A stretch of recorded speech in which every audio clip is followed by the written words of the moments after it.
Projected 8.04 fantasy points. Pretty decent for a second string.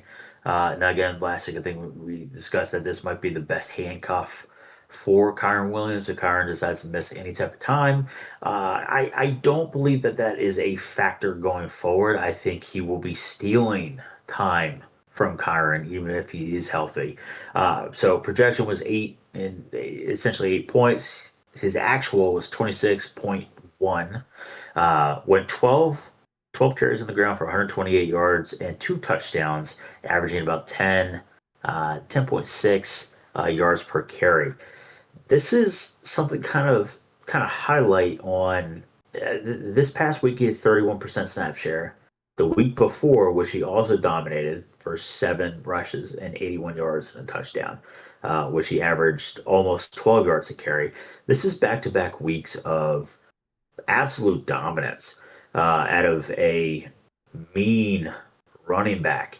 Like Zoltowski has said in the past in a previous podcast that Corum's very good with waiting for the hole to kind of open up and then him to gonna just go ahead and dart and run aggressively through it.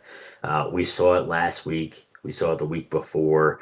Uh, This is a big issue for Kyron Williams owners and managers if you don't have Blake Corum as a handcuff. I know I traded him away earlier this year in one of my leagues, and I actually picked him up in another one just for this implication of Kyron Williams goes down with any type of injury or he misses a week.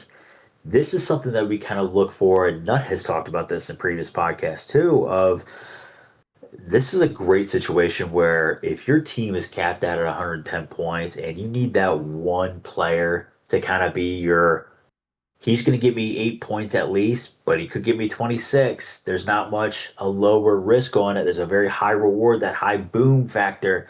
This is one of the players that I would kind of lean towards and be like, yeah, I need a guy on my team to pop off, and who's going to give me the best odds? Honestly, it might be Blake Corum. With how hot this Rams team is playing, most of it's going to be game scripted, that they're going to be up by 20, 30 points anyway. No one's going to throw it through the air.